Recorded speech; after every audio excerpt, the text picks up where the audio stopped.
नहीं पूरे वर्ल्ड के फेमस आमिर फोर्ट में। इसे अंबर पैलेस भी बोलते हैं और इसे वर्ल्ड हेरिटेज साइट का भी दर्जा दिया गया है।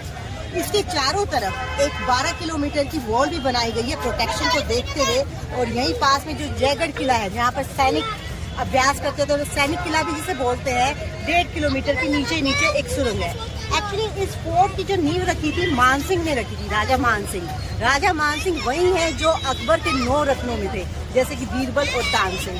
तो चलिए फिर इस फोर्ट को एक्सप्लोर करते हैं। देखने में तो बहुत ही शानदार और बहुत ही कमाल का लग रहा है। तो यहाँ तक जाने के लिए 3 रास्ते हैं। जो सामने आप एक देख रहे हैं वो पैदल का रास्ता है, तो वहाँ से सूरज पोल आता है, उससे एंट्री होती है। और एक आप जीप से जा सकते हैं, वैसे आप अपनी गाड़ी भी वहाँ तक ले जा सकते हैं, पर भीड़ है थोड़ा सा तो आप जीप ले सकते हैं, अदरवाइज कोई प्रॉब्लम नहीं है अपनी गाड़ी ले जाने में भी। और तीसरा एक है हाथी के, आप हाथियों के ऊपर बैठ के जा सकते हैं, जो 1100 रुपये की टिकट लगती है, लेकिन उसका कुछ टाइम है। तो चलिए एक्सप्लोर करते हैं आमिर फोर्ट को।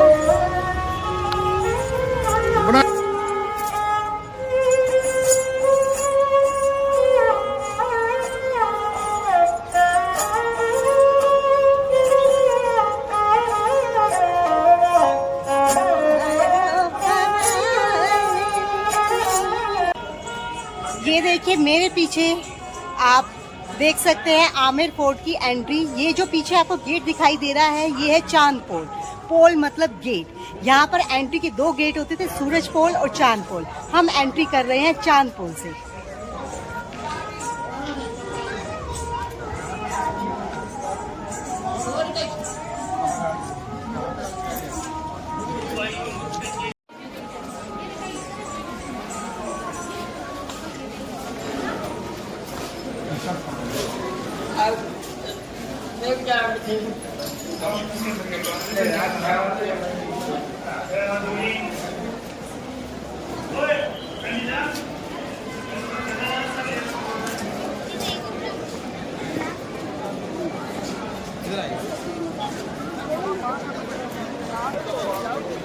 तो ये पीछे है चांद पोल, और अगर मैं आपको उधर दिखाऊं तो वो है सूरज पोल। तो यहाँ इस आमिर फोर्ट में एंट्री के 2 गेट थे, चांद पोल और सूरज पोल। अब मैं इस टाइम खड़ी हूँ, ये है जलेब चौक। एक्चुअली यहाँ पर ऐसे 4 आंगन हैं, तो हम पहले आंगन में है जलेब चौक। यहाँ पर पहले आपके जो सैनिक वगैरह होते थे उनकी एक्टिविटीज होती थी। यहीं पर होली होती थी या दिवाली होती थी, और भी कोई एक्टिविटीज होती थी, यहीं इसी चौक में होती थी। और ये देखिए मैं आपको उधर दिखाती हूँ। वो जो गेट है वो है सी पोल। गेट पोल दोनों का मतलब एक है। वहां पर जब सैनिकों की यहाँ पर नीचे परेड होती थी और कार्रवाई होती थी, वो जो गुम्बद देख रहे हैं आप दोनों, राजा जी वहां पर खड़े होकर सैनिकों की तोप की सलामी लिया करते थे। तो वो है हमारा सी पोल। और अगर आप इधर ये छोटे छोटे कमरे से देख रहे हैं, यहाँ पर घोड़ों को बांधा जाता था उस टाइम, अस्तबल थे ये। तो ये है जलेब चौक। एक्चुअली क्या होता था उस टाइम, आम लोगों के लिए चांद पोल होता था। जो आम लोग होते थे वो चांद पोल से एंट्री करते थे, और जो राजा महाराजा होते थे वो सूरज पोल से एंट्री करते थे। उस टाइम राजा महाराजा हाथी पर बैठकर सूरज पोल से एंट्री उनकी हुआ करती थी। तो ये है हमारा जलेब चौक। यहाँ आने के 3 रास्ते हैं। या तो आप पैदल सूरज पोल से अंदर एंट्री ले सकते हैं, या आप जीप से आ जाइए। जीप से आप चांद पोल से एंट्री लेंगे, 650 रुपये जीप वाला लेगा। 1-2 और पॉइंट्स है उनको कवर करवा देंगे। या फिर हाथी से आए, लेकिन हाथी आने का ऊपर टाइम लिमिटेड है, वो 1100 रुपये लेते हैं। पैदल भी आ सकते हैं, बट कई बार बच्चे थोड़ा सा थक जाते हैं तो उसमें जीप ले लेते हैं। वैसे आइडली मैं आपको बताऊं, आप अपनी गाड़ी लेके भी ऊपर तक आ सकते हैं। नीचे आपको जीप वाले बोलेंगे आपकी गाड़ी नहीं जा सकती, बट वो गलत है, क्योंकि हमारे साथ ये हुआ है। तो आप अपनी गाड़ी लेके एग्जैक्ट ऊपर तक आ सकते हैं, आपको जीप लेने की बिल्कुल भी जरूरत नहीं है। बस थोड़ा सा जैम जरूर रहेगा, थोड़ा सा टाइम एक्स्ट्रा लेकर आइएगा, क्योंकि अगर 15 मिनट का रास्ता है तो जैम की वजह से आपको आधा पौना घंटा लग सकता है। लेकिन ऐसा नहीं है कि आपकी गाड़ी ऊपर तक नहीं आ सकती। तो आप आए, अपनी गाड़ी से आए, पैसे बच जाएंगे आपके।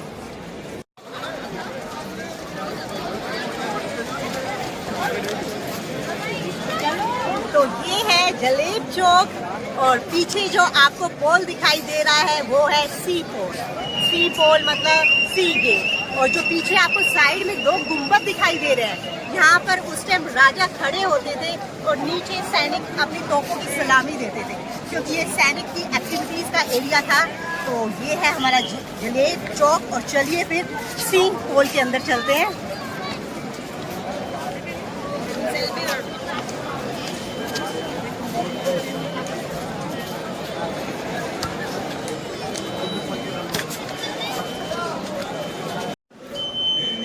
ये देखिए, ये गेट उसी टाइम का ओरिजिनल गेट है और आप इसका सिक्योरिटी सिस्टम देखिए। ये है लॉक, कितना बड़ा लॉक है। तो इसकी की भी 9 इंच होती है, 9 इंच की इनकी की होती है। 3 इंच ऊपर रहता है और 6 इंच इसके अंदर चला जाता है। जो ये है यहाँ का लॉक।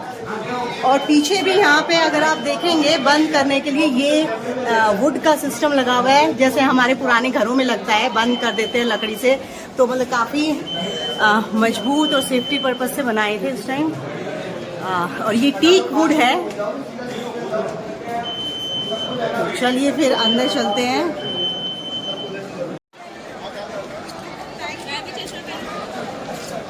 इस टाइम हम खड़े हैं इस महल के दूसरे आंगन में। इस जगह को बोलते हैं दीवाने आम। जो मेरे पीछे आप देख रहे हैं, ये है दीवाने आम। ये आम जनता दरबार था।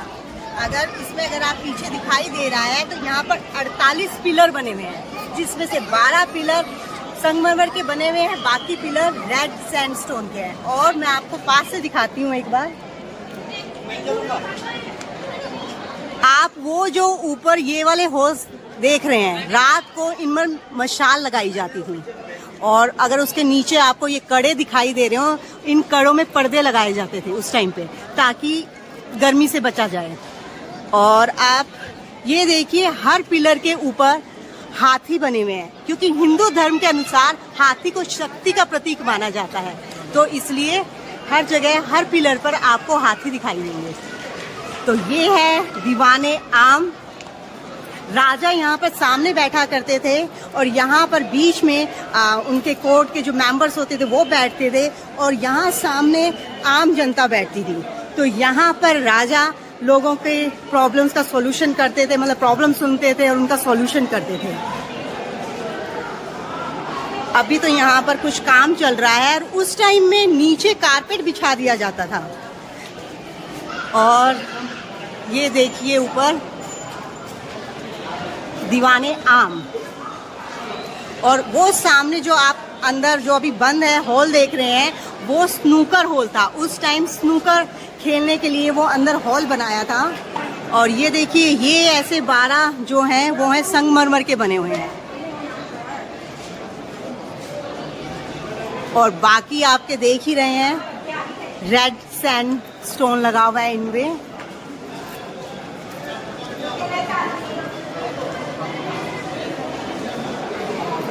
और उस टाइम यहाँ पर वो जो आपको कड़े दिखाई दे रहे हैं, उन कड़ों में कपड़ा टांग दिया जाता था, क्योंकि उस टाइम लाइट नहीं होती थी, तो फैन वगैरह आप नहीं चला सकते थे।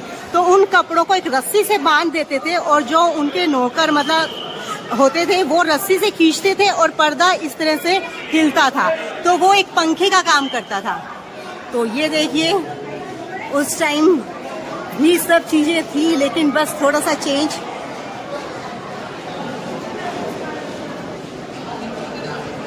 और वो वाला गेट आप सामने देख रहे हैं, वो है गणेश पोल। एक्चुअली हमारे यहाँ माना जाता है कि जब भी कोई नया काम करे, नया घर ले, तो गणेश जी का सबसे पहले स्थापित करा जाता है। तो उसमें भी आपको दिखाती हूँ, ऊपर गणेश जी की फोटो भी है। तो वो है हमारा गणेश पोल। अंदर के मेन महल में जाने के लिए इसी गेट से एंट्री होती थी। और ऊपर जो आप देख रहे हैं वो है सुहाग मंदिर, वहाँ पर रानी बैठती थी।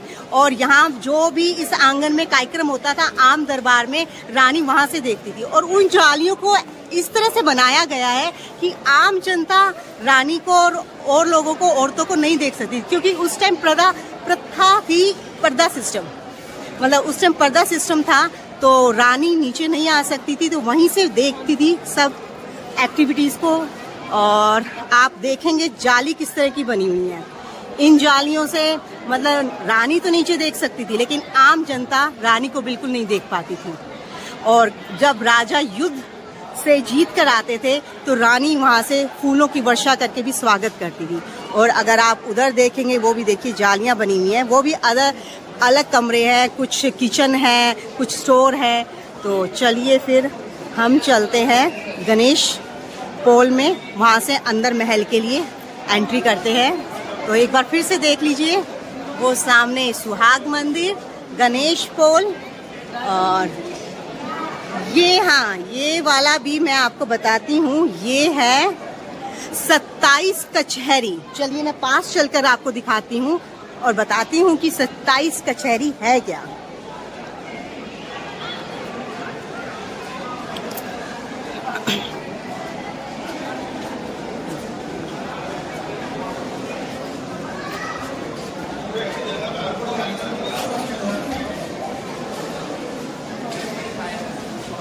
तो ये है 27 कचहरी। अब आप सोच रहे होंगे कि 27 कचहरी क्यों इसका नाम रखा है। एक्चुअली उस टाइम राजा के अंडर 27 रजवाड़े आते थे, तो उनका अकाउंट, उनका सब कुछ यहाँ पर देखा जाता था। यहाँ पर आपने देख रहे होंगे कि इस हिस्से को 27 पार्ट्स में डिवाइड कर रखा है।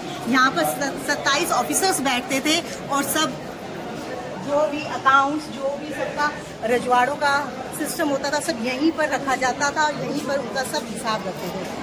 इसलिए इस जगह को 27 कचहरी का नाम दिया है। कचहरी समझ सकते हैं आप।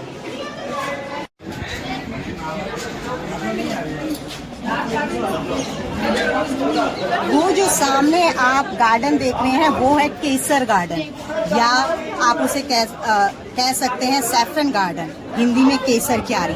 एक्चुअली 16वीं शताब्दी में मानसिंह जी कश्मीर से केसर के पौधे लाए थे यहाँ पर लगाने के लिए। इसके लिए उन्होंने ये आर्टिफिशियल झील भी उस टाइम ही बनाई गई है, लेकिन यहाँ ठंड नहीं थी तो उसकी वजह से वो सक्सेसफुल नहीं हुए। और उसके अगर आप उस साइड देखें तो वो है दिल आराम गार्डन। एक्चुअली यहाँ जो ये वाला महल जिस आर्किटेक्ट ने बनाया था, उनके नाम पर इस गार्डन का नाम रखा गया था पहले दिलेराम। लेकिन एक बार अकबर जी यहाँ पर आए और उन्होंने यहीं पर आराम करा, तो तब से उन्होंने इस गार्डन का नाम कर। ये जो सामने आपको रोड दिखाई दे रहा है, जब राजा युद्ध से आता था तो इसी रोड से जाकर और मेन गेट से एंट्री लेते थे। तो उस टाइम रानियां यहीं से राजा को आते हुए देखती थी, और जब अंदर आ जाते थे तो सुहाग महल से ऊपर से फूलों की वर्षा करके उनका स्वागत करते थे। तो ये देखिए आप एक बार दोबारा से, कितना सुंदर व्यू है यहाँ का।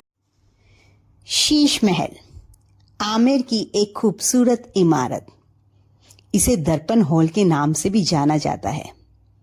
छत और दीवारों पर लगे शीशे के टुकड़े प्रकाश पड़ने पर चमक उठते हैं और यह चमक पूरे महल में फैल जाती है। जयपुर के राजा जयसिंह ने इस महल का निर्माण अपने विशेष मेहमानों के लिए करवाया था। 40 खंभों वाले इस शीश महल में माचिस की तिल्ली जलाने पर सारे महल में दीपावली जगमगा जाती है। मैं हूँ इस टाइम जयपुर के आमेर फोर्ट में, और आमेर फोर्ट के मैं चौथे आंगन में हूँ। इसे मान सिंह का आंगन भी कहते हैं या मान सिंह का महल भी कहते हैं। मान सिंह की 12 रानियां थी, तो यहीं पे उनकी 12 रानियों के महल है जो एकदम एक जैसे बने हुए हैं। और इस महल की एक और खास बात थी, यहाँ पर कोई भी मेल सैनिक नहीं था, क्योंकि ये जनानी महल था। तो जो उनकी सुरक्षा में गार्ड्स भी लगाए गए थे वो भी किन्नर थे। तो अगर आप यहाँ पर साइड में, मैं आपको पीछे दिखाती हूँ, देखेंगे तो ये पीछे है सुंदर बरादरी। जब भी होली का त्यौहार होता था, दिवाली का कुछ होता था, तो राजा अपनी रानियों के साथ यहीं पर एंजॉय करते थे। और अगर आप चारों तरफ देखेंगे इसके, तो 6 छज्जे बने हुए हैं। हर एक छज्जे में 2 रानियां बैठती थी, तो 12 रानियों के हिसाब से 6 छज्जे बने हुए हैं। उन 6 छज्जों में बैठकर यहाँ और भी जो एक्टिविटीज होती थी रानियां एंजॉय करती थी। और अगर मेरे पीछे अगर आप देखेंगे वो जो छोटे छोटे गेट बने हुए हैं, वहाँ पर रानियों के महल हैं। और उसके आगे जो छज्जा बना हुआ है लंबा सा, तो राजा उस छज्जे से रानियों के महल में जाता था, ताकि किसी और रानी को भी ना पता लगे कि रानी किस महल में जा रही है। तो ये है मानसिंह महल। और ये देखिए मेरी राइट साइड में जो ऊपर आपको किला दिखाई दे रहा है, वो है जयगढ़ किला। यहाँ से अंदर ही अंदर एक सुरंग बनाई गई है 1.5 किलोमीटर की, जो सीधा यहाँ से जयगढ़ किले में निकलती है। जयगढ़ किला सैनिकों का किला था, सारी एक्टिविटी सैनिकों की वहीं होती थी। तो अंदर से एक गुप्त सुरंग बनाई गई थी।